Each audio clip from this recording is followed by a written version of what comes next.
Can you hear me now? Welcome back, everyone. This is the Hermit Cave, a GGN affiliate, and it's a new idea, new concept here. Do about a 45-minute little broadcast. So we're talking about basically geoengineering, weather modification, and we'll be talking about that in the second part. Maybe in the third part, we'll get to some ELF and side effects, some really crazy side effects from ELFs. But we left it off with the stratospheric Welsbach seeding for reduction of global warming, talking about the Howard Hughes patent. We're going to kind of jump around here, but I thought I'd start it off by reading this paragraph, and then I'll hand it over to my basically co-host or guest, Mr. Ben here.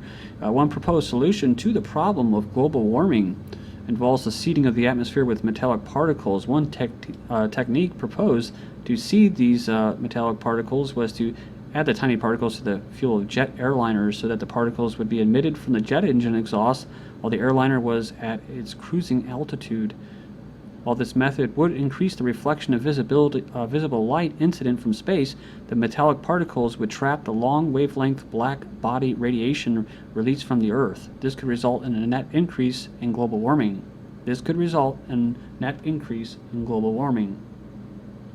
They're quite honest about the effects of this policy that they're carrying out on the people of this entire world.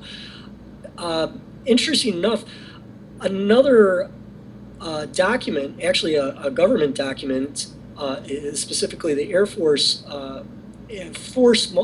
weather as a force multiplier, owning the weather in 2025. That document talks about jet fuel also as a dispersal technique. Let's see, it says here numerous dispersal techniques have already been studied, but the most convenient, safe, and cost-effective method discussed is the use of afterburner type jet engines to generate carbon particles while flying through the targeted air. This method is based on the injection of liquid hydrocarbon fuel into the afterburner's combustion gases. So, So they're using the same words. It's plausible, more desirable. It's reliable. It's innovative. It's cost effective. Yeah, that's interesting enough. Even owning the weather in 2025 actually goes on to talk about the cost-effective use of nanoparticles. And if, let me see if I can pull that up here. It says here, according to J. Storrs Hall, a scientist at Rutgers University, conducting research on nanotechnology, production costs of these nanoparticles could be about the same price per pound as potatoes. So once again, they point out that they have very cost-effective means of carrying out. Of course, this would have to be cost-effective, otherwise they probably wouldn't be doing it. But for naysayers who would say, well, this is just crazy conspiracy theories because it would cost trillions of dollars to modify weather and weather patterns and do what and carry out what we're proposing. It could just cost astronomical prices, but that's not the case. It's actually quite comparatively compared to most of the things that say the Pentagon and the DoD carries out. This is very cheap. So they're obviously doing it. A lot of this talk about they're going to be doing it. Let's move on here to this, what I was showing here, this HARP status North America, where you can actually see current long wave frequency magnitude readings. But you want to go ahead and read that summary, basically the summary? Oh, sure. Out of the patent here, let's see. This is interesting enough. The summary of the invention that they have in the Howard Hughes patent from 1991 A method is disclosed for reducing atmospheric warming due to the greenhouse effect resulting from a greenhouse gas layer. The method comprises the step of seeding the greenhouse gas layer with a quantity of tiny particles of material characterized by wavelength-dependent emissivity or reflectivity. In that said materials have high emissivity in the visible and far infrared wavelength regions and low emissivity in the near infrared wavelength regions. And here is what's key. Such materials can include the class of materials known as Wellspack materials. The oxide of metals, including aluminum oxide, and also thorium oxide, which is listed elsewhere, are also suitable for the purpose. These Wellspack materials are highly harmful to human health, this is the materials that are documented here as evidence. This is what some of the materials that they're spraying in aerosol form. There's also other materials that are undocumented, but with research of people such as I believe his name's Richard Carnicon, or is it Bob Carnicon? He's found quite a plethora of different materials contained in these aerosols, some of it quite disturbing, including nanofibers that get into everything, including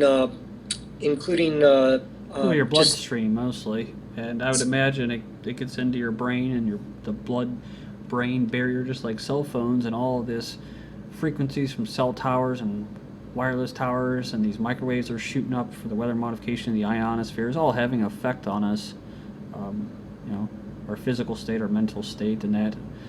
But yeah, go ahead. I'm sorry. Absolutely. Something that's interesting about Mr. Carnicon that I remember him mentioning was that he said that he has received blood samples from different people and animals, not just people, but animals included, from all across the country, from every corner of the country. And every blood sample that he's tested contained what he calls Morgellons fibers. So, like I mentioned in the first part, was about how Carnicon was basically discussing the different purposes for this weather modification or aerosols spraying program, because it's not just for weather modification, it's for defense purposes. And so I've covered this article before. You can go in and type out this headline, check it out. NRL scientists produce densest artificial ionospheric plasma clouds using HARP. So they're doing this research is taking place. Unfortunately, we're the test subjects. But all right, so we're going to move on here. I have this article here from May of 2012, the double-edged sword of geoengineering. Of course, they're going to try to trump it up of how great it is, but you look who's actually investing in this technology besides the government, at national laboratories, all kinds of universities, all around the world. So this isn't just something that's happening here in the United States. This is global. Why don't you take it from here, Ben? Yeah, this is from the Earth Institute at Columbia University. The Fund for Innovative Climate and Energy Research, run by David Keith of Harvard and Ken Calderia, and funded by Bill Gates' personal fund, has given out $4.6 million in research on climate modeling, technical feasibility, governance, potential, and risks. But it does not support field testing methods like solar radiation management and ocean fertilization that would actually interfere with the climate system. It's just interesting that Well, we have very big names involved in the funding process of this. We also have Sir Richard Branson funding this, and many others. yeah, CFR millions spent to confuse public about geoengineering. So Yeah. this is something that came through. This is from aircraft.com, I believe. But it says here in this video, it starts with this M. Granger Morgan stating, first of all, of course, there was a lot of money getting spent to make sure that a very substantial portion of the public stays totally confused about this.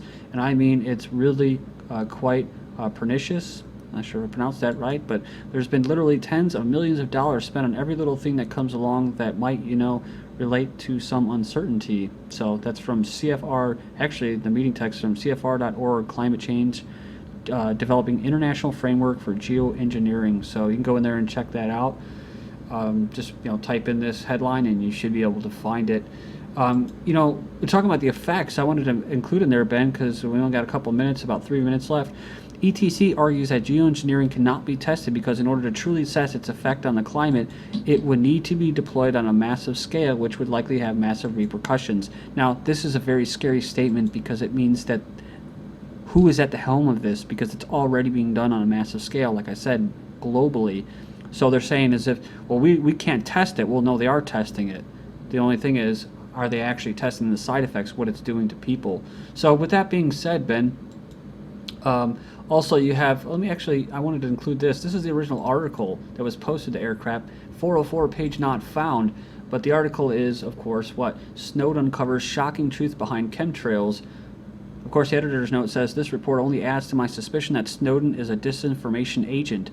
She says that because he says, what? I'm only revealing this program because there is no oversight in the scientific community, no public discussion, and little concern for the side effects, which are well known only to a few privileged people interested in continuing the decade-long chemtrail program in secret. Now, that's all true, but, But the crazy part is he says that these chemtrails are part of a benevolent program aimed at countering global warming by cooperating in secret with jet fuel manufacturers. Government agents have carefully kept the massive chemtrail efforts completely under wraps by paying a lot of money.